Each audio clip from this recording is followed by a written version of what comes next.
So Christmas time, around the holidays, same movies are on TV all the time.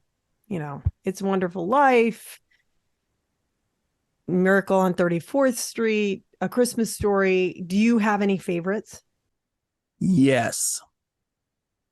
What are Oh, they? you want me to tell you? Oh, I'm sorry. Yes. I like that look.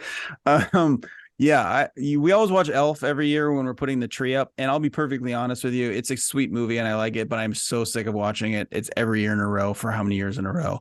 But now it's part of the tradition when we put the tree up. Marissa, my wife, is decorating it. Now my son helps her, and I watch Elf and I make dinner.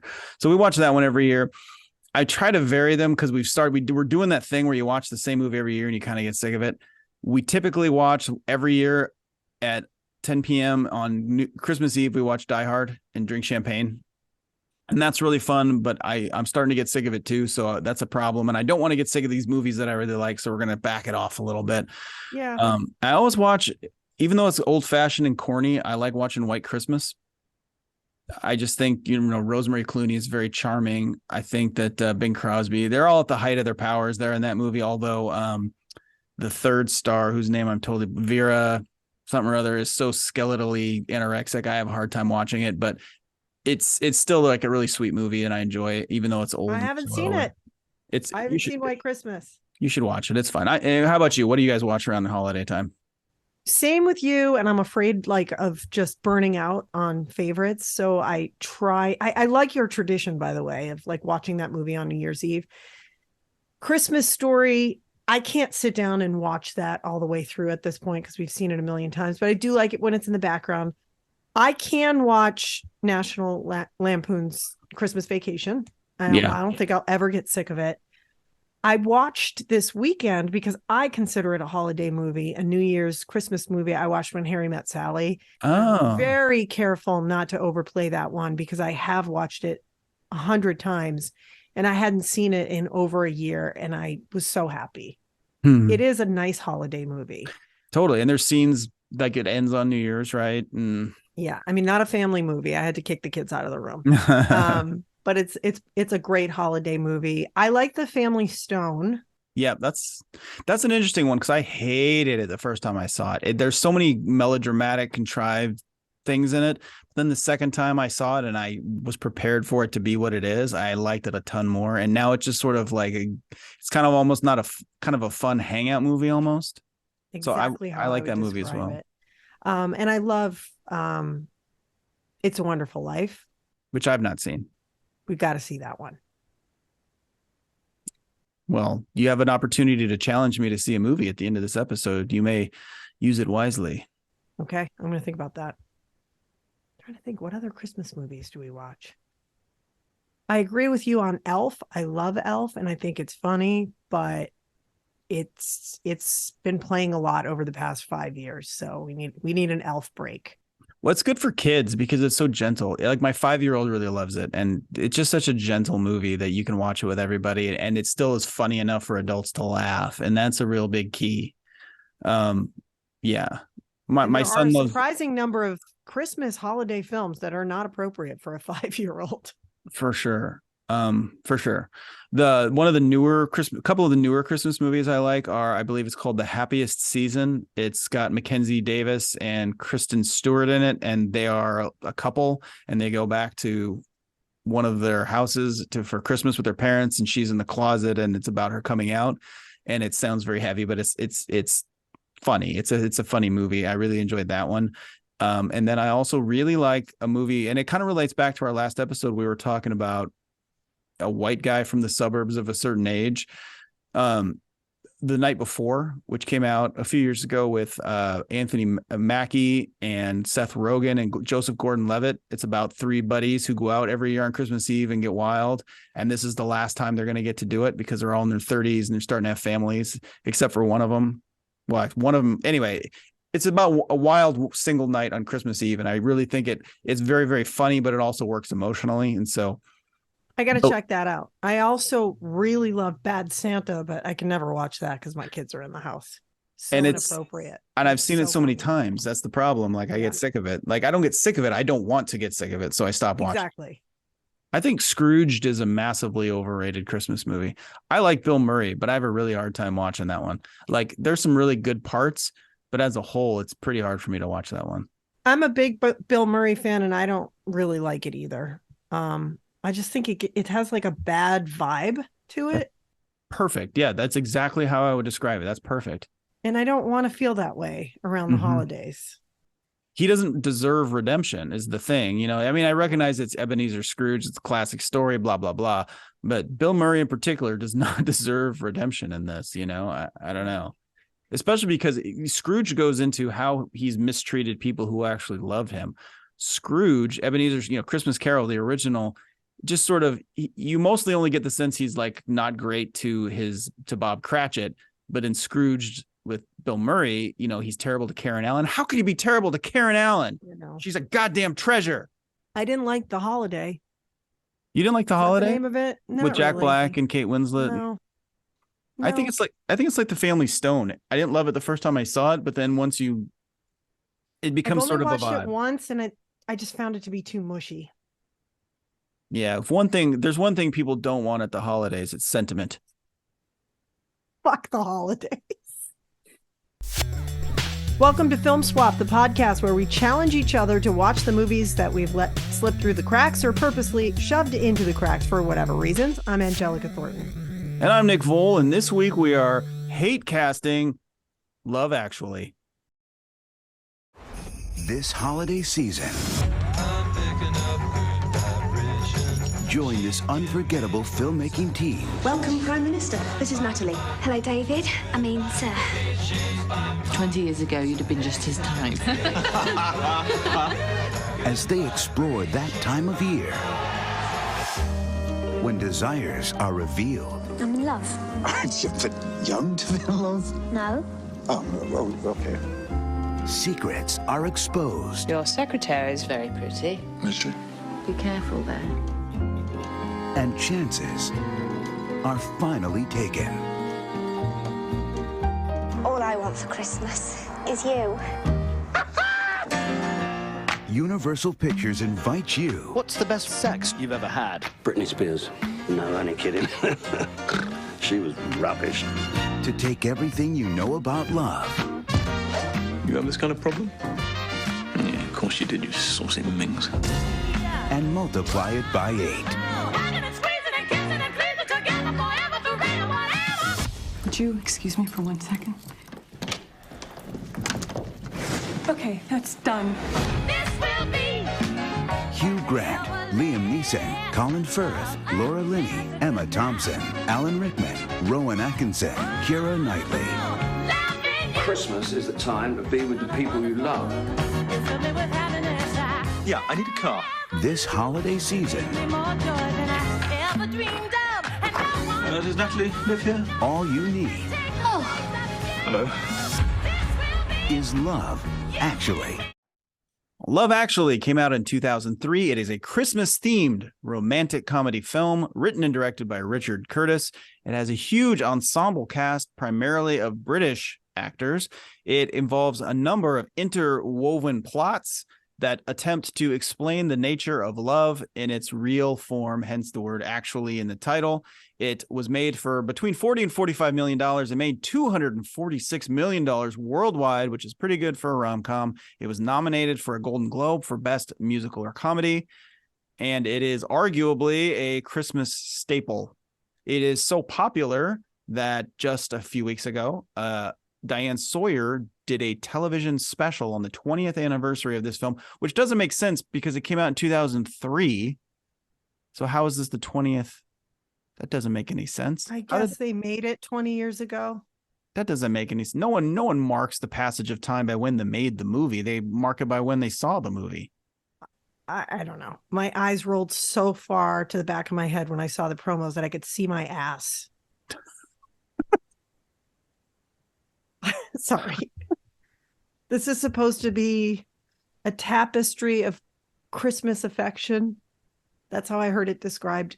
Love Actually sucks. I don't even know where to start on this movie. I hate it so much.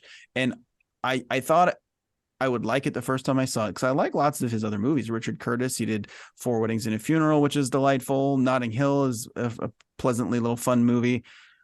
But I hated this movie the first time I saw it. And then people kept saying how good this movie was. So I kept coming. I said, okay, it's me. Sometimes a lot of movies take time to warm up to. I get that.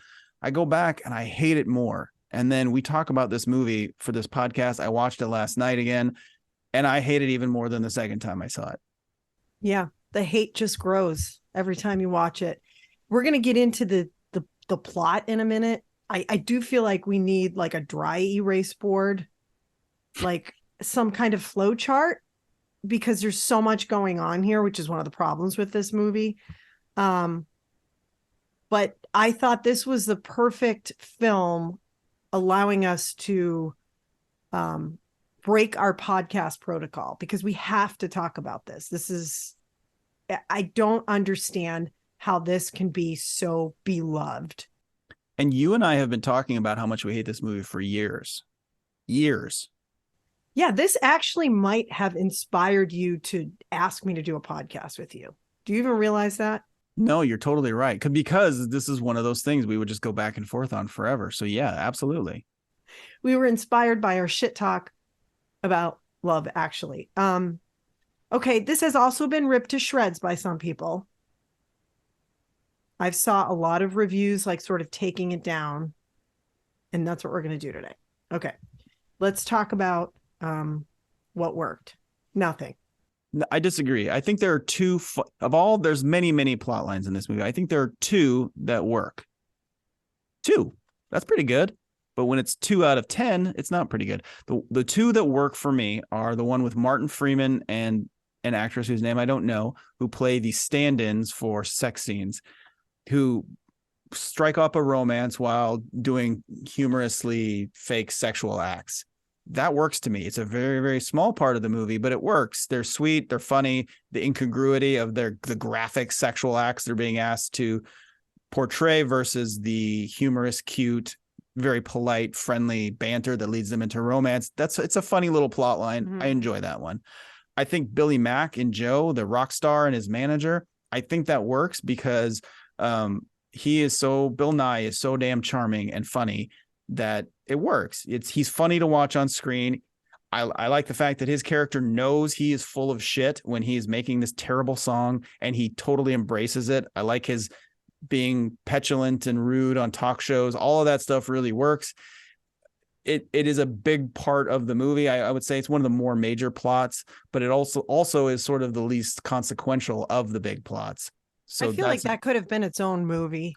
Oh, 100%. That was funny. I was riding around with my coworker today in the car doing work, and we were talking about it. I said that exact same thing. This could have been its own movie, and it could have been very funny because he is very funny. The idea of his character is very funny, and just the cynical nature of that song they're making is funny. So those are the elements that really did work for me. How about for you? Is there anything that worked? Well, it's English, and I know that you and I are Anglophiles.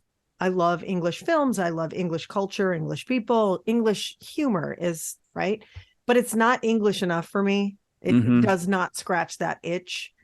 I feel like it was a little too Americanized, like Lifetime Christmas movie-ized for me.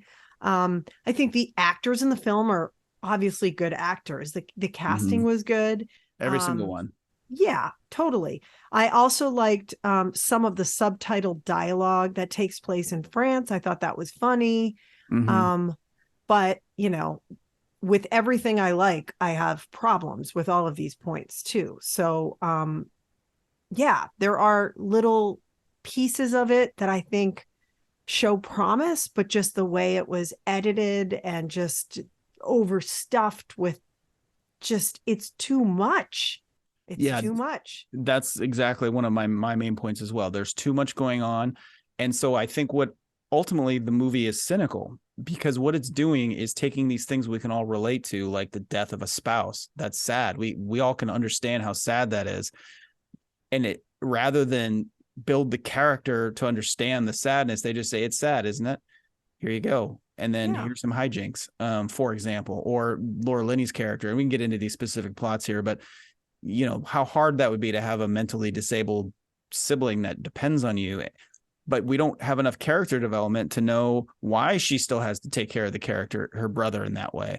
Why someone else isn't helping. We don't know. They don't tell us. So it's just everything is so one-dimensional and flat and ultimately then manipulative because they're just relying on you to say, oh, yeah, that sucks. She has no choices. But we don't know that because they don't explain anything.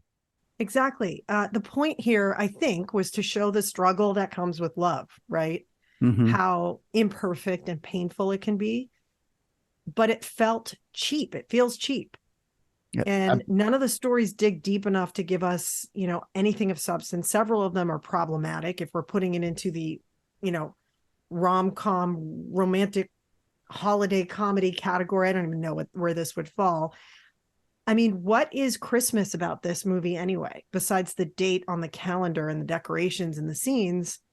That gets back why into, is this a Christmas movie? It's the cynicism I was just talking about. It's a Christmas movie because that is a gimmick to help sell tickets and make it Christmas movie so it's eternally profitable. Again, that's cynicism. Because Christmas sells, so they made this a Christmas movie.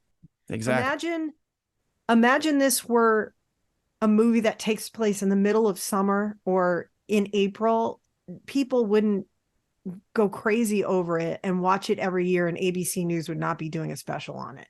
And nothing in the movie would have to change. That's the key too. Nothing in the movie no plot line in the movie would need to be different, except for the plot line with Alan Rickman and his wife, because he gives her a Christmas gift. That's the only plot. But it could just as easily Valentine's Day, same thing.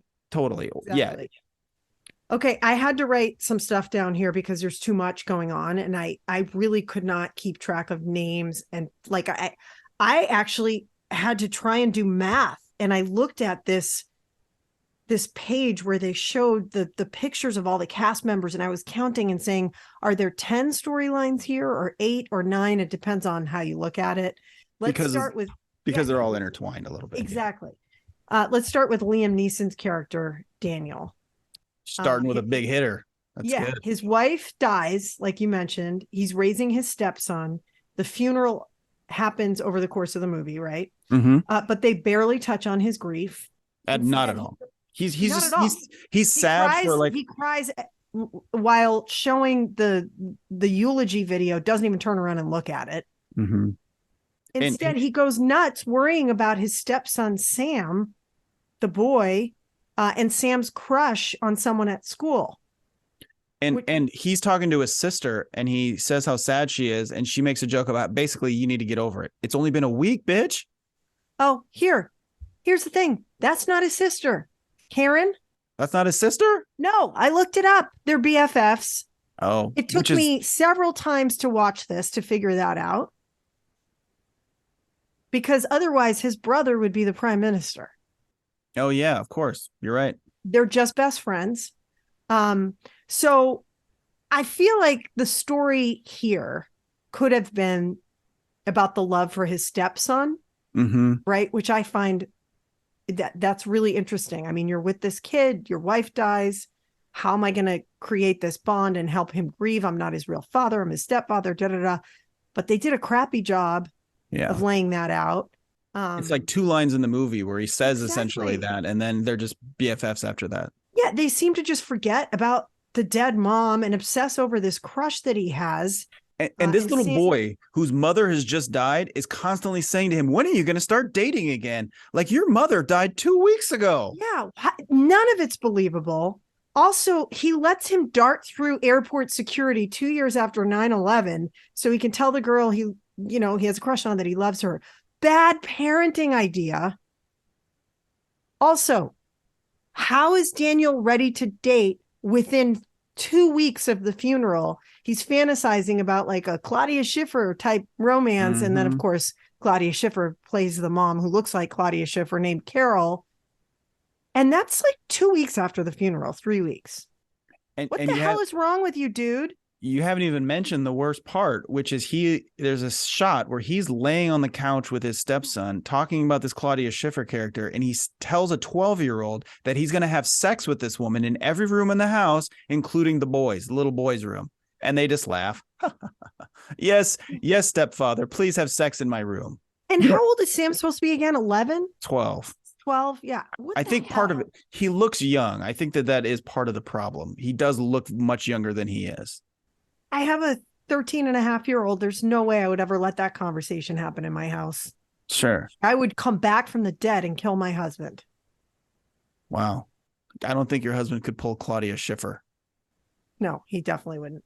Okay, so let's go to Karen, who you thought was the sister, because this movie is confusing as fuck.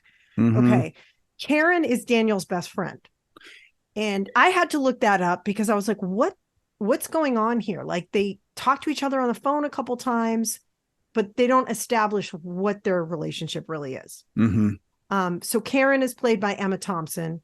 She's married with 2 kids. Her husband, Harry, is played by Alan Rickman. He's a dick who starts messing around with his hot secretary. We don't know how far it goes. They don't really tell us how far it goes.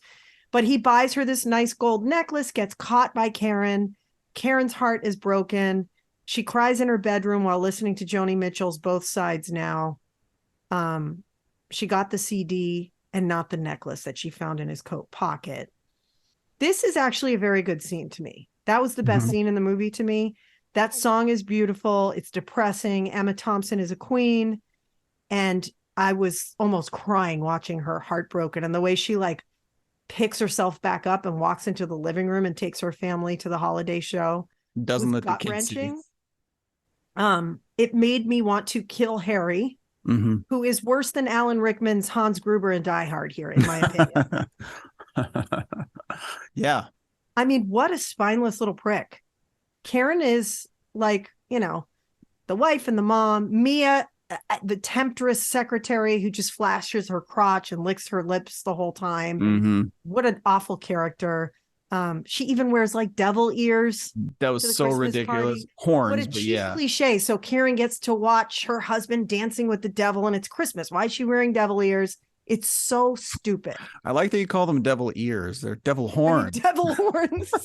I like, it'd be better if she had gigantic pointy ears on. I have devil ears. Look at these. Oh, those are just, you could be in the Lord of the Rings as an elf. I used to be called Spock when I was a kid. Anyway, that's for another podcast. We don't know how far this affair went, right?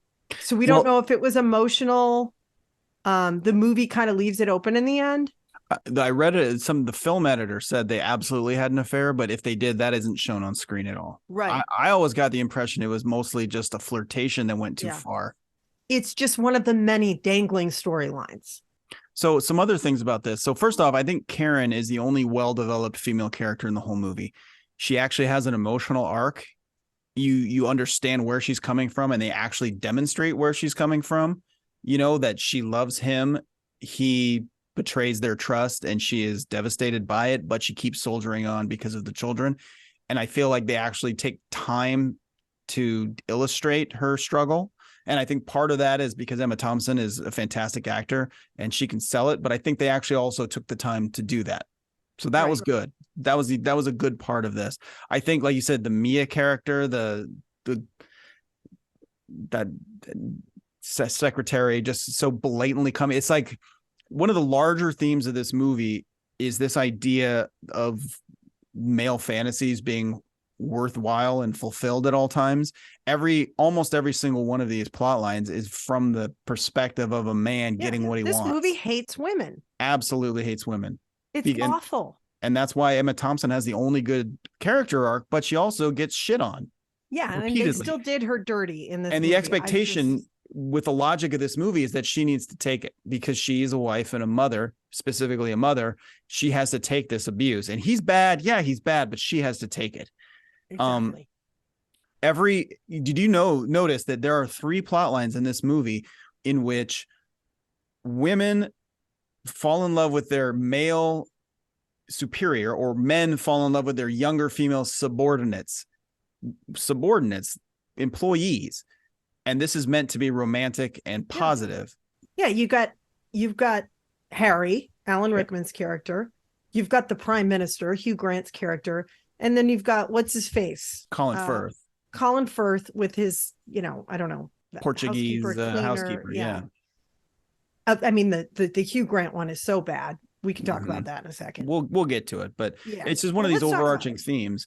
Well, are we done with the Alan Rickman one yet? I don't know. Well, I have one more thing. I could go on for an hour talking about how much I hated his character. Speaking of the plot holes, though, so at the end of the movie, right, they sort of have like a scene with everybody. Here's where we're at. He has just come home from a month away. They don't explain where he went. Where the hell was he? Why did he leave for a month? Send him off to dickhead camp, like dickhead reform school? We don't know. They don't tell us. Who cares? We just know he was bad. He got his wrist slapped. Now he's home. His wife accepts him. He's fine. It'll be fine. Honestly, he pays no price. You know how they opened the film with the airport scene and they closed it with the airport scene, and you've got Hugh Grant's voiceover talking about blah, blah, blah, which I thought was corny. I hated it. It was like watching a cheesy news story from the 80s. Mm-hmm. I know more about some of the people hugging each other in the airport than the actual characters in the film that the story was based on after this, because it was just, what the hell? I just kept asking, what the hell? Wait, what was that? What does that mean? Mm-hmm. And I think that montage and that approach is extremely manipulative as well. It's, you know what I mean? You're supposed to feel something by watching these people, and you do, but you're supposed to, that feeling of warmth is supposed to extend to these characters, and it can't. It doesn't. It absolutely does not. I also thought the shoehorning in, I recognize that this movie came out not long after 9/11, but saying when people were calling their loved ones at 9/11, no one talked about who they hated. They talked about who they love. And it's just such a weird way to twist and like try to co-op this tragedy into this feel good movie. I just thought it was really, again, cynical is the word I keep coming back to. Yeah. Yeah. So Karen's brother, let's talk about the prime minister, played by Hugh Grant. He develops an immediate crush on one of his staffers. We don't know why. It just happens immediately. The movie keeps making reference to her weight, her thunder thighs, even though she is beautiful and normal size. Yep. I mean, regardless, there's nothing wrong with her weight. This is so 2003. I was getting so angry about this. Mm-hmm. The staffer is harassed by Billy Bob Thornton, who plays the president of the United States. Then she gets removed from her job because the prime minister has a crush on her. But she sends him a Christmas card, and he rushes out and finds her on Christmas Eve, and they're in love. It is so stupid and weird and not believable and very problematic, because he's the prime minister. She's a staffer. He's taking advantage of her, manipulating her. Then what does he call it? He reassigns her or redistributes her. I think he said, I'm going to redistribute her like she's a piece of meat. And she's effectively demoted because he's got a boner. Yes. And I think we're supposed to go, oh, he's such a good guy. He's not going to start banging her because he's the prime minister and she's an employee. So he's redistributing her. What a nice thing to do. So then he can later bone her. Yeah. Yeah. He's not helping her. He's covering his ass. Exactly. And there were no scenes with them where they establish any kind of connection. It was so bizarre. I mean, we got more of Hugh Grant dancing around to the Pointer Sisters, which was one of the better parts of the movie, at least. Right. But totally, but it came out of nowhere and it amounted to nothing. So it's random. Just a cute shot of him dancing. Yeah. And Bill knows I hate the movie, so he does that dance perfectly. And I'm like, little do you know, that's actually one of the endearing scenes, but it doesn't make sense. He's just dancing through. Do you know how it could have almost made sense? If the person who walks in and catches him was just some random housekeeper, if it was her, exactly, that would make perfect sense, because it establishes that he has a personality. She finds it charming, but it's not her. So what did that point accomplish? What did that is just established to us as the viewers he's charming. But why does she think he's charming? Because they haven't shown us why. No. It's he's the prime minister and he's cute, so I love him. And he's Hugh Grant. I'm a woman and I have a tiny brain. Mm-hmm. And apparently thunder thighs. I mean, how many awful fat jokes did this movie have in it? His staffer, one of the women who's I think supposed to be like his chief of staff, made an awful reference. I don't remember exactly what it was to her weight. Mm-hmm. It was mean. I'm glad I don't remember, because it was too mean to repeat. And I'm like, well, wow, that did not age well at all. Mm-hmm. And then at the end when they're together, and I think he's like also coming off a plane. I don't remember exactly. She runs up to him and like jumps on him and straddles him in public. Mm-hmm. Who, what, why, what is that's what a 5-year-old would do to their daddy, not a woman who's dating the prime minister of the UK. Yeah. And I think we're meant to think that it's cute, but all it does is diminutize her. So she's like a child, like you just said. Yes. Yeah. Okay. So also weird, the love triangle with Keira Knightley. She's stuck in this love triangle that she actually doesn't know is a love triangle between her husband, Peter, and his best man, Mark. Peter is unaware, and so is Juliet, the bride, right? Knightley's character, she's cute. She's very pretty. Keira Knightley is so endearing and charming, but we don't learn anything about why Mark falls in love with her. We don't know really how long that they've known each other. Then he comes to the door.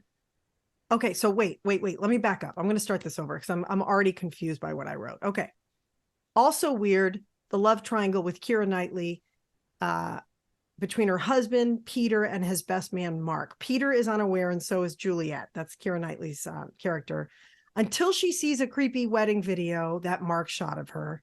And then he comes to the door with the posters to declare his love for her, the movie's iconic scene, I think. Mm-hmm. I'd agree. Not okay.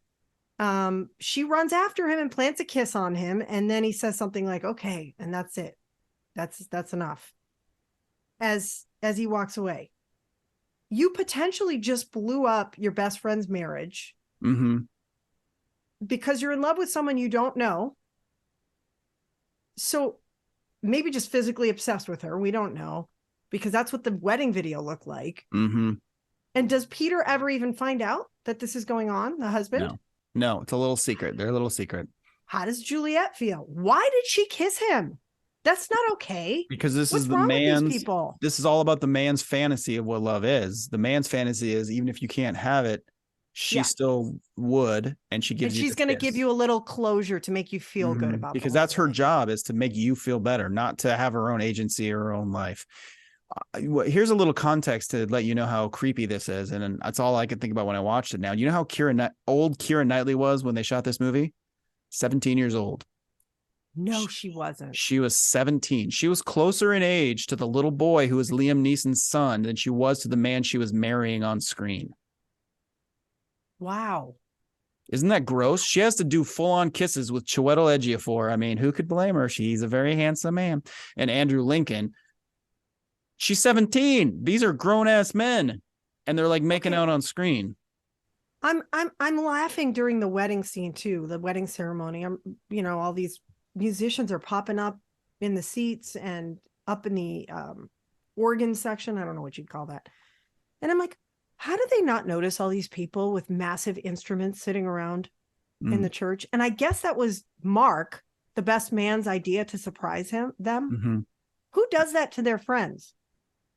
Just, spontaneous good buddy who also loves your wife and would like to take her away from you. Normal stuff. I was just blown away by that whole plot line and how bad it was. And now I can't believe Keira Knightley was 17 years old. Was this one of her first movies? I think so. I think Bend Like Beckham was maybe her first movie, but okay. But yeah, this entire thing is 100% in service of what the man wants. And again, it's like the theme of the whole movie. How does this serve the male character? And it's just what good does telling her all this stuff do her? Nothing. And you can say, like, we keep bringing up these examples throughout the movie of like how characters should act, right? And movie characters don't always act like they should act, otherwise there wouldn't be a movie. Usually people don't always act like they should act, otherwise things would go smoother in life, right? So you can say, well, you can't be critical. People do whatever. Movie characters need to do this stuff. But when you have so many plot lines in a single movie, it's not just the single character doing one single thing that's the problem. It's that every single character in all of these plot lines do the wrong thing and do the same thing. They, you know what I mean? They all do the thing that serves the man. People making bad decisions. And we are supposed to like and or love these people, and relate to them, and they are all doing the wrong thing, obviously reflecting the worldview of this movie and or the creator of it. And Okay, that's the problem. More bad decisions. So Colin Firth, who is somehow friends with the wedding people, catches his girlfriend sleeping with his own brother in between the ceremony and the reception. So he goes back to his apartment because his girlfriend's supposed to be sick and his brother's there, and he's explaining why he's there. And then he hears his girlfriend upstairs begging for his brother's dick, basically. And he's in shock. So he goes to France to write, because he's a writer, with his old hipster typewriter. And he falls in love with his Portuguese housekeeper and loses his entire manuscript because it's being held down by a coffee cup on the side of a lake on a windy day, because that is smart. Then he goes home for Christmas, goes back to her to propose after learning really rough Portuguese. They don't know each other. They're getting married. This is also the plot of an entirely different movie and totally disconnected from Christmas in London. Mm-hmm. There's so much going on here. So first off, again, it's another one of these where he is in a power position above her that she, it's just a disproportionate power dynamic, right? She doesn't speak English. He's her boss. He can project onto her whatever he wants because they can't actually speak to one another. And she is so much younger than him. It just, that alone is creepy. And then we talked a bit about Liam Neeson's grief. We don't see any grief out of Colin Firth, right? He seems Colin Firthy, he doesn't seem sad. We don't. Yeah, he makes one comment: alone again, naturally. That's it. It. It's just zero character development. It was great when the sister, who is also roasted for being overweight constantly. So Aurelia's sister, when they're walking through the village, I don't know why they live in France. It's a Portuguese family that doesn't speak French, and they live in France, apparently. I don't know. It doesn't make any sense. No one speaks English. And they're walking, and the sister says, Dad is going to sell Aurelia to this man. And I'm like, yeah, that's what's happening. Yeah. And it's supposed to be funny. And it's supposed to be funny, but it's too true. It's like, what is going on here? Yeah. There were some funny lines. There were some funny lines in the subtitle lines through that storyline. I thought with her family and between them with like miscommunication thing, I thought it was cute, but I just couldn't ignore how weird the whole situation was. So. Mm-hmm. Well, and it gets back to that thing too. If it were just this plot where he falls in love with her and there's the cultural clash and the class differences and all that, that's fine. It's a cute movie probably. But when it just over and over and over again, every single romance in this movie almost is like that, that's where you start seeing it just as a problem, because it's not just about two people falling in love like two people might. It's that these relationships are not weird. They're normal. A 50-year-old man should fall in love with a 25-year-old girl and who works for him. And that's okay. And he's probably not 50, but he's probably 40, Yeah. I don't know. It's problematic, as you mentioned. And then I was going to say, Colin Firth, like Hugh Grant, sells this so well because he is so charming and likable. And the women who play those characters who are not famous, and I don't know their names. Well, Sienna Guillory, I think is her name. I'm probably saying that wrong, but they are very charming, but they don't have anything to play other than meek and smiley. No, they're not even really given dialogue.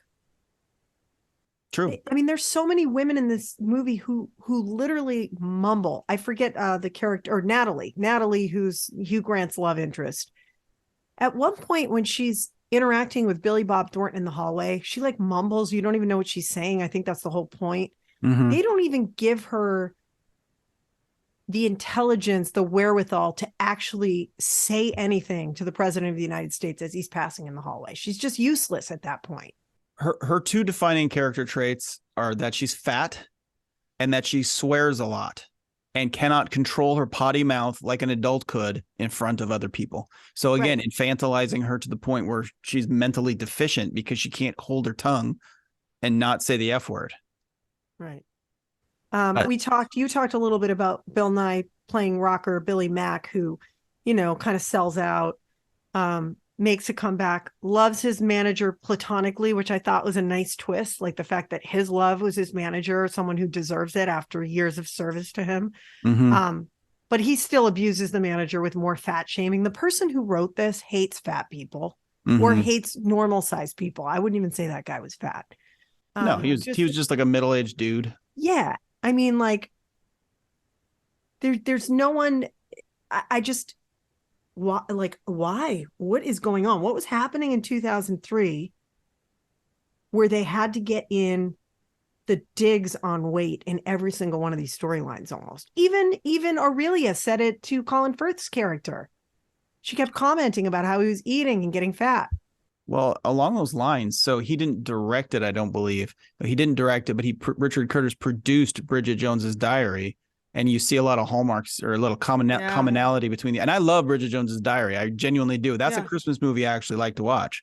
That's a Christmas movie. I don't know if you knew that, in my opinion. Anyway, that whole movie is about how fat she is, and she's like, I'm up to 200 or I'm up to 122 pounds, and you're like, what? Most women don't weigh 122 pounds. Like, that's not fat. And all the ballyhoo about how Renee Zellweger gained all that weight to play this role, and like, she looks like a normal human being in that movie for the first time.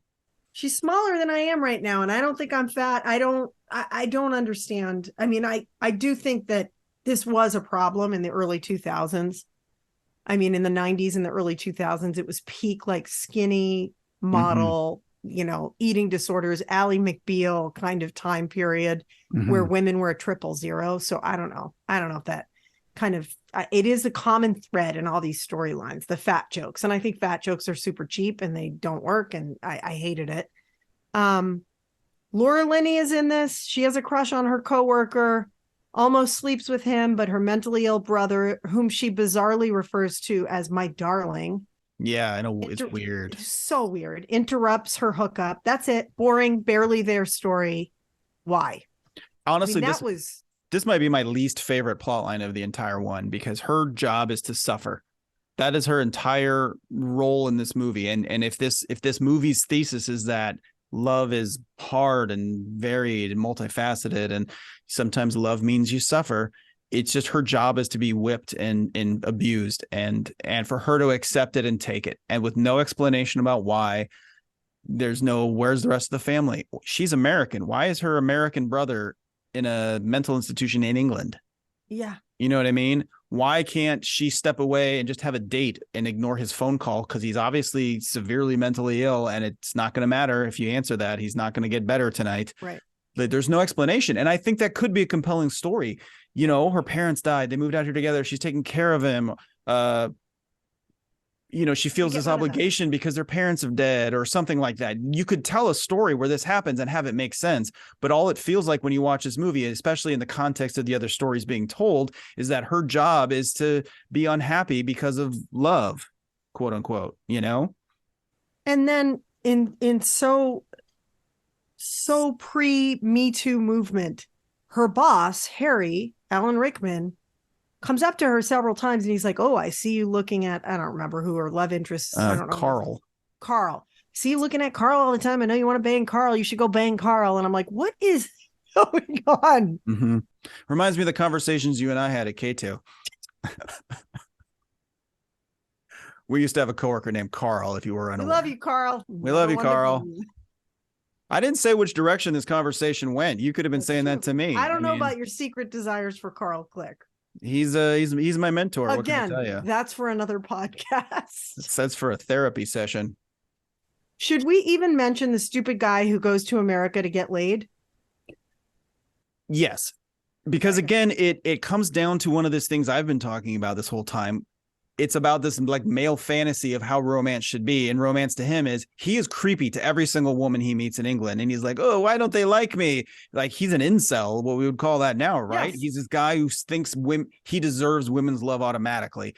They don't respond. Multiple women at once automatically. Yes. Well, yeah. And he verbally harasses every woman he comes in contact with and is surprised when it doesn't work. But if I go to America, they're all dumb and they'll sleep with me because of my British accent. And there's a kernel of comedy and truth maybe in that, as far as like accents are sexy when you go to another country and when whatever, as an American, I've gone over to other countries and people want to talk to me because I'm American. You know what I mean? So there is something to that, but he is so obnoxious that he doesn't deserve this. He's not a good person, as we can see. He's like an entitled guy who thinks he deserves this love from these women. So I think it does get into the sort of the themes we're talking about here. Yeah, and there's definitely a grain of truth to that. And I realized that when I was watching Downton Abbey a long time ago.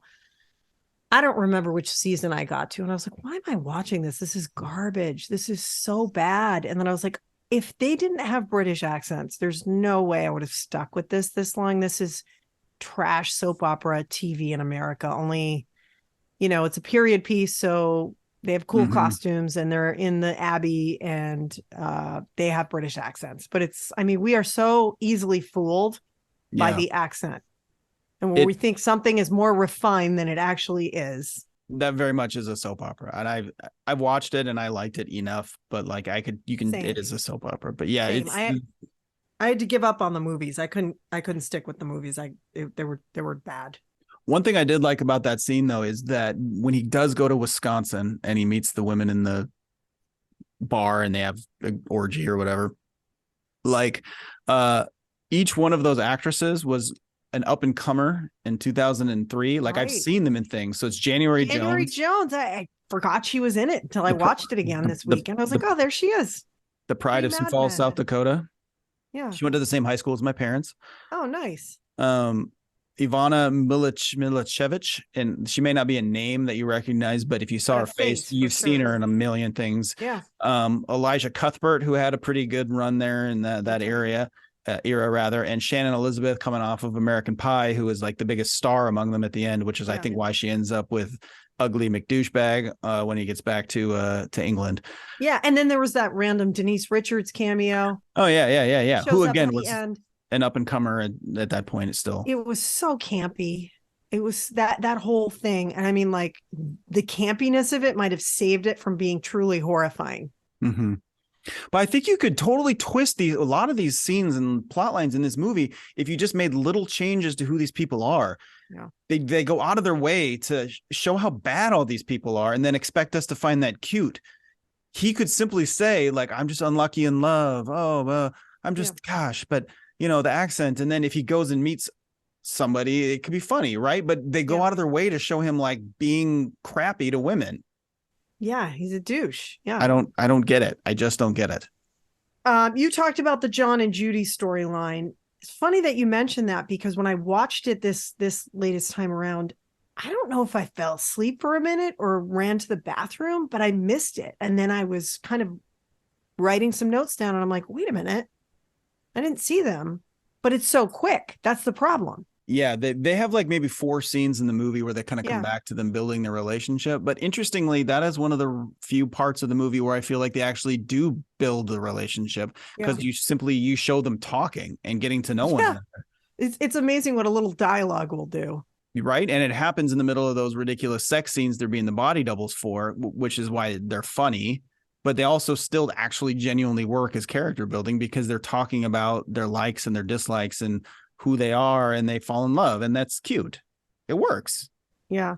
And then there's Sam, the boy, and the girl he's in love with. I guess that counts as another love storyline. And then Mr. Bean. Mr. Bean is in this movie. I mean, it's so weird. It's so random. I think we covered every single one of the. According to Wikipedia, the Rowan Atkinson character was initially in the original script supposed to be a Christmas angel, and that was dropped in the final script. I get why it was dropped. That would be horrific. Yeah, so he sells the necklace and takes too long to wrap it. So he's that guy, and then he's the guy who distracts the gate agent at the airport. And I was thinking, is that supposed to be the same guy? And he shows up with the wink, which was very weird and obviously unrealistic. Yeah. One other little thing about the kid who runs by him, it just kind of occurred to me as we were talking about it, is it's one of the worst or least things I like least in a movie where you have a kid who is not a kid. He is a little adult in child form. And it drives me insane to hear the kid saying the things that he says that no child would ever say. And I can suspend some disbelief, but you have to earn a little goodwill. And I don't think that this movie does it. Yeah. Yeah. His lines were too sophisticated. And once again, I feel like they think they can get away with that because he's a British kid Mm-hmm. and not a dumb little American kid. Mm-hmm. But it didn't work. A dumb little American kid. Yeah. Us dumbass Americans. Like my with kid. Anyone. Like my kid. Sleep with anyone.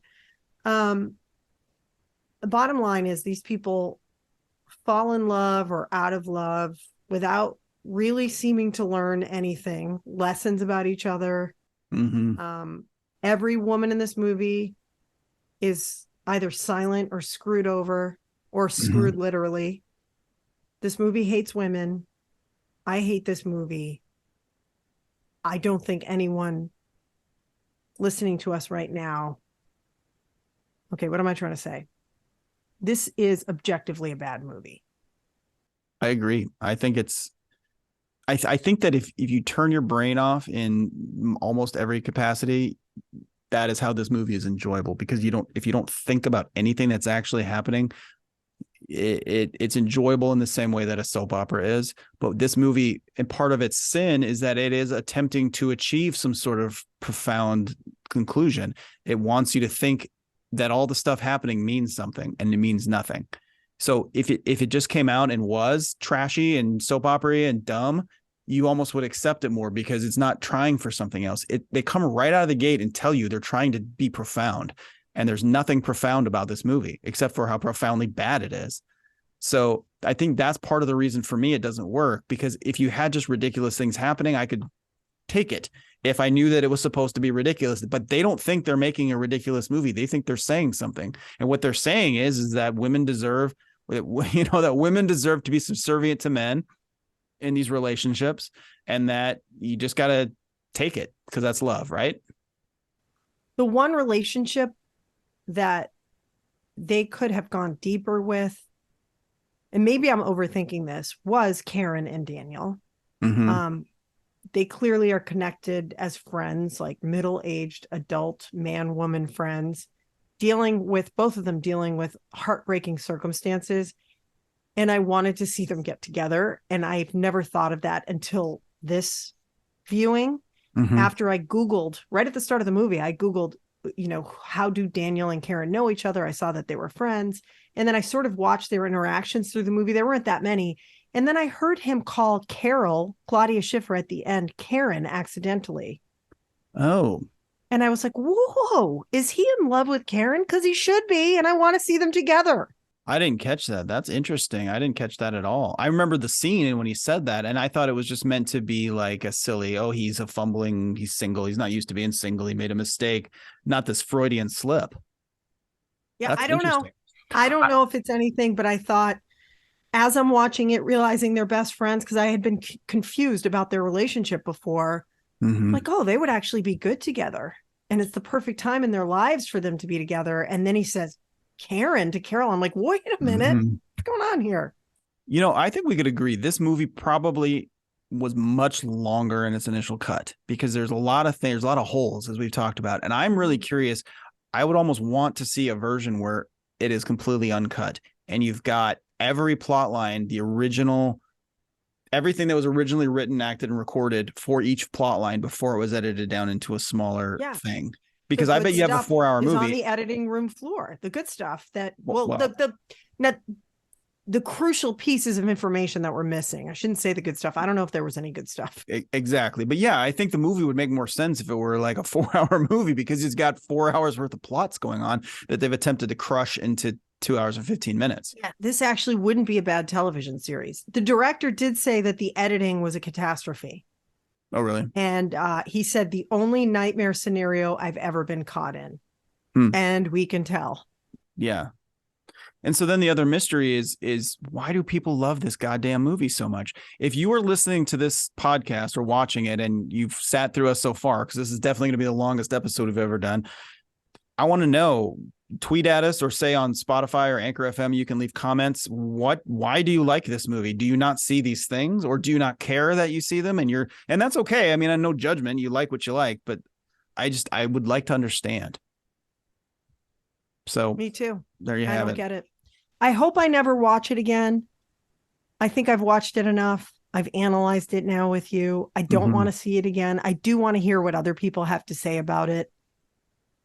I don't want to recommend it because I don't like this film, but I also want people to watch it again, to look at it through a different lens. Mm-hmm. If there's one thing that you want, it's to ruin this movie for other people. Absolutely. You know, the tragedy of this film is they had such incredible actors to work with, and it was wasted. Absolutely. Yeah. He built up all this goodwill with these other good movies, is able to sign all these people for this really ambitious project, and then it was a train wreck. And maybe that's why people like it, because they like these actors and they like the songs in the movie. That's another thing I wanted to talk about, not to keep going on here, but how on the nose can you be with all your film cues? Every movie he's ever made has been this way, but every single time something happened in the movie, there was a song that lyrics literally described what was happening. So a guy gets his heart broken. He's walking down the street and the song comes on. Boom, boom, boom, boom. My heart is broken. I'll never love again, or whatever. You know what I mean? And like every single, it's just groan worthy. It's as literal as Mia dancing with the devil horns on in front of Karen. It is so obvious. I mean, love, love, love, you're getting married. And then the Joni Mitchell stuff, when her heart is breaking, nothing's more depressing than that Joni Mitchell song. Nothing's more depressing than Joni Mitchell, but that's another story. Yeah. And then, the Pointer Sisters makes no sense. Well, at least it's a good song. Yeah, that's true. We'll give it that. The best thing about this movie was that it included a Pointer Sisters song. And look, him dancing to that was a fun little scene. It made no sense, but at least it was fun.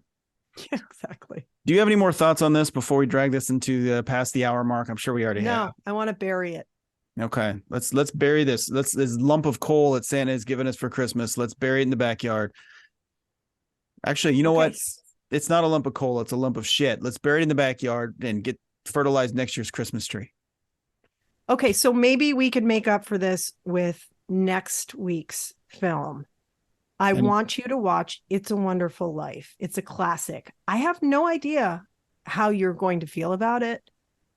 I don't think I really loved this movie when I was young. You're not young like me, so I might not like it. Right. I'm still so young. You're still blossoming. Let's do that. Let's do It's a Wonderful Life. Okay. Perfect timing. I'm excited. It's one of those classics that I just have never gotten around to. I like Jimmy Stewart a lot, and everyone loves it. So I think I'll probably love it. We'll see. And you can watch Love Actually. If you dig it up in Nick's backyard, it's under a huge pile of shit. I think it's on Peacock. It's where I found it. I definitely didn't illegally download it because I didn't want to pay money to watch this movie. I definitely didn't do that. I feel like so satisfied right now. Like I just had therapy. Film Swap is produced and hosted by Angelica Thornton and Nick Voll. You can watch or listen on YouTube, Spotify, Anchor, Apple Podcasts, and Google Podcasts. Follow Angelica on Twitter at Angelica KATU and follow Nick at Nick Voll. Share your thoughts on the films we discussed there, and we might just read them on the show. Music by John Michael Farley and Nick Voll.